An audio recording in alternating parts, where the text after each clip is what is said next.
Hello, welcome to Sumo biology online classes. तो हम लोग नीट 2023 के लिए आपके इम्पोर्टेंट टॉपिक का सीरीज़ चला रहे हैं कि कहाँ से आपको क्वेश्चन मिलना चाहिए। तो चलिए आज से इसको पहला मान लीजिए आप। यहाँ से एक क्वेश्चन आपको देखिएगा नीट 2023 में एक क्वेश्चन आपको इस वाले टॉपिक से मिलेगा। कौन सा topic? Respiratory volumes and capacities. तो chapter 17 class 11 biology, breathing and exchange of gases, उससे ये टॉपिक है रेस्पिरेटरी वॉल्यूम एंड कैपेसिटीज़। तो नीट में क्वेश्चन ये फेवरेट है इनका सेगमेंट, और इधर नीट 2022 और 21 में यहाँ से क्वेश्चन नहीं आया।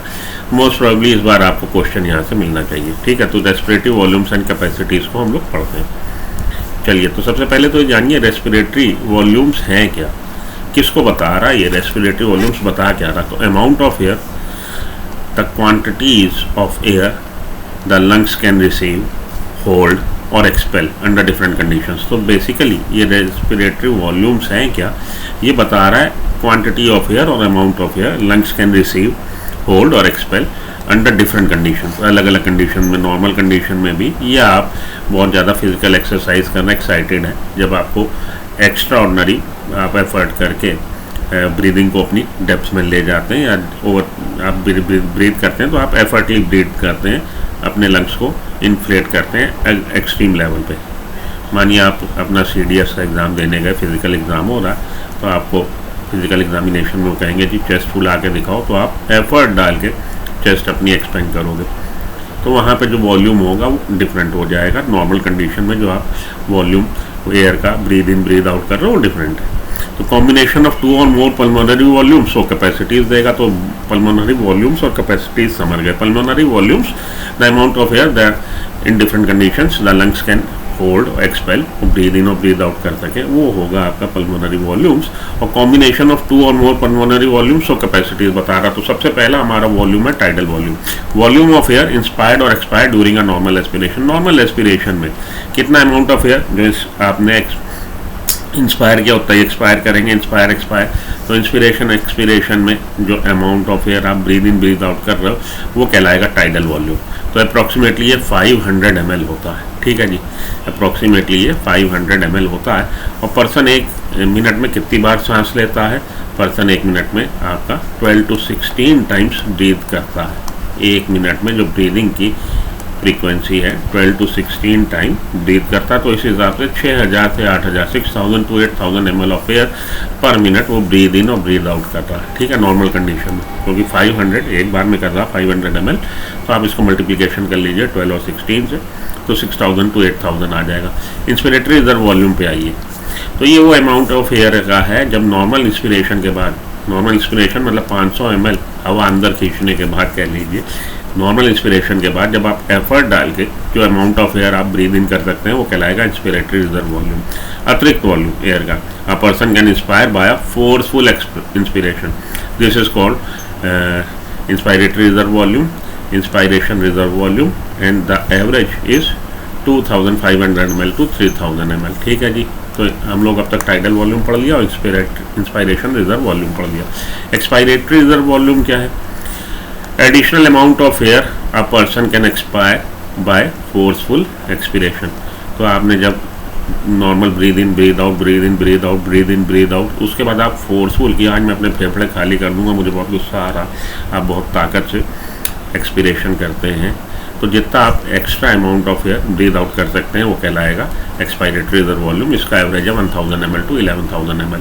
अब पूरी आपने जान लगा दी, आपने पूरा आज गुस्से में है, आपने अपने एयर निकाल दी अपने फेफड़ों से, फिर भी कुछ अमाउंट एयर का फेफड़ों में रह जाएगा। Volume of air remaining in the lungs even after a forced expiration, that volume is called residual volume, अवशेष पीछे जो रह गया। This average 11000 ml to 12000 ml। ठीक है जी, तो यही सारे आपसे क्वेश्चन पूछे जाते हैं। इंस्पायरेटरी रिजर्व वॉल्यूम कितना था? इंस्पायरेटरी रिजर्व वॉल्यूम आपका था 2500 ml to 3000 ml। ठीक है जी, 2500 to 3500। एक्सपायरेटरी रिजर्व वॉल्यूम कितना है? 1000 to 1100 ml, और रेसिडुअल वॉल्यूम है 1100 to 1200 ml। आइए आगे चलें। ये तो हो गई वॉल्यूम्स। तो डिफरेंट वॉल्यूम्स वही था कि भाई amount of air person can breathe in और ब्रीद आउट। डिफरेंट कंडीशन में लंग्स जो डिफरेंट कंडीशन में लंग्स जो amount of air breathe in कर सकते हैं, होल्ड कर सकते हैं, एक्सपायर कर सकते हैं, वो आपको वॉल्यूम बताता है। और डिफरेंट ये जो हमारे दो वॉल्यूम्स का जो कॉम्बिनेशन है वो कैपेसिटीज़ बताता है। सबसे पहली आ रही inspiratory capacity, total volume of air a person can inspire after a total volume of air a person can expire after a normal expiration। Normal expiration के बाद कि पर्सन कितना अमाउंट ऑफ एयर इंस्पायर कर सकता है। सीधी सी बात है, पहले वो क्या इंस्पायर करेगा, टाइडल वॉल्यूम, बाद में करेगा इंस्पायरेटरी रिजर्व वॉल्यूम। ठीक है जी। तो ये सम टोटल इंस्पायरेटरी कैपेसिटी क्या हो जाएगा, sum total of tidal volume plus inspiratory reserve volume. तो 500 आपको मालूम था 2500 टू 3000 था, यहाँ 3000 ले लिया। ठीक है, ये हो गया आपका। हमने बोला जी कैपेसिटीज क्या बतानी, कैपेसिटीज कोई भी दो वॉल्यूम का कॉम्बिनेशन वो कैपेसिटी बताती, तो इंस्पायरेटरी कैपेसिटी की बात हो गई।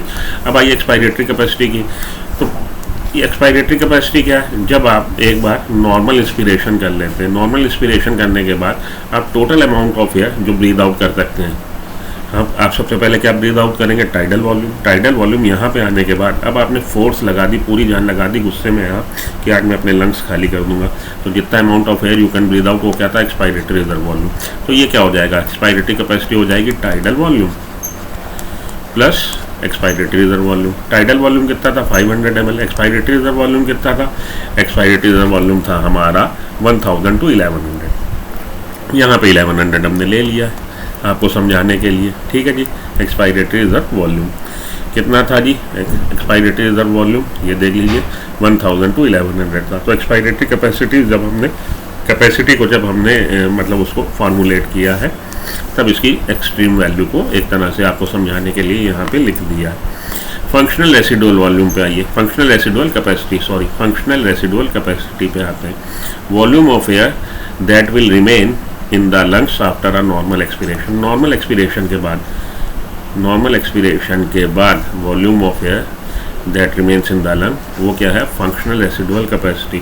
तो वो क्या होगी, फंक्शनल रेसिडुअल कैपेसिटी में आपका एक्सपायरेटरी रिजर्व वॉल्यूम होगा प्लस रेसिडुअल वॉल्यूम होगा, सीधी सी बात।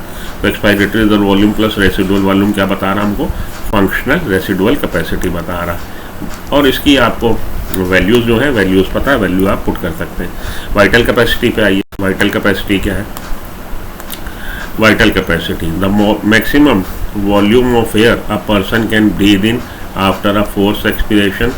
This includes expiratory reserve volume, tidal volume and inspiratory reserve volume। तो वाइटल कैपेसिटी क्या है कि एक बार आपने पूरी जान लगा के फेफड़े खाली कर दिए, अब आप कितनी amount of air breathe in कर सकते हैं। तो सबसे पहले आप क्या ब्रीद इन करेंगे, एक्सपायरेटरी रिजर्व वॉल्यूम, फिर क्या ब्रीद इन करेंगे, टाइडल वॉल्यूम, आप क्या ब्रीद इन करेंगे, इंस्पायरेटरी रिजर्व वॉल्यूम। या कहिए कि आपने फोर्सफुल इंस्पिरेशन के बाद आप कितना amount of air breathe out कर सकते हैं, वो बता रहा है आपको वाइटल कैपेसिटी। तो सबसे पहले क्या आप ब्रीद आउट करेंगे, इंस्पायरेटरी रिजर्व वॉल्यूम, फिर आप क्या ब्रीद आउट करेंगे, टाइडल वॉल्यूम, और फिर क्या ब्रीद आउट करेंगे आप, एक्सपायरेटरी रिजर्व वॉल्यूम। तो इन तीनों वॉल्यूम का जो सम टोटल है वो है वाइटल कैपेसिटी।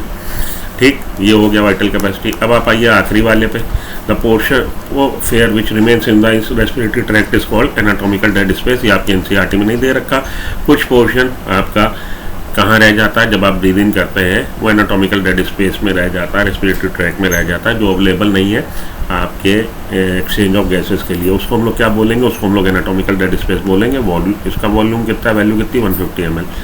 आखिरी में आता है total lung capacity, total volume of air accommodate in the lungs at the end of a forceful inspiration. Forceful inspiration के बाद टोटल कितना अमाउंट रह जाएगा एयर का लंग्स में, कितना अमाउंट है भाई, आपका सीधी सी बात वाइटल कैपेसिटी है प्लस रेसिडुअल वॉल्यूम है। तो vital capacity plus residual volume, ये आपका आंसर हो जाएगा टोटल लंग कैपेसिटी। ठीक है जी, मेरे ख्याल से अब आपको ये क्लियर हो गया होगा। अब इससे रिलेटेड क्वेश्चन देखते हैं। देखिए क्वेश्चन आया आपका नीट 2099 में, tidal volume and expiratory reserve volume of an athlete इतना है respectively, what will be the expiratory capacity. Expiratory capacity कैसे पता लगती है, एक्सपायरेटरी कैपेसिटी हमारा पता लगती है expiratory reserve volume plus tidal volume. ठीक है जी, उससे हमारी एक्सपायरेटरी कैपेसिटी पता लगती है। तो tidal volume, expiratory reserve volume दे रखा है। If the residual volume is 1200 ml, 1200 ml residual volume दे रखा है। इससे कंसर्न नहीं है हमें, ये तो उसने आपको गूगली फेंकी कंफ्यूज करने के लिए। आंसर क्या हो जाएगा 1500 ml। ओके, तो इसी तरह के क्वेश्चन आपके और लगा लीजिएगा। एक क्वेश्चन ये आपका नीट 2080 का है, आप आसानी से इसको मैच कर सकते हैं। इससे रिलेटेड क्वेश्चन आपको मिलना चाहिए। Good luck, goodbye, have a nice day.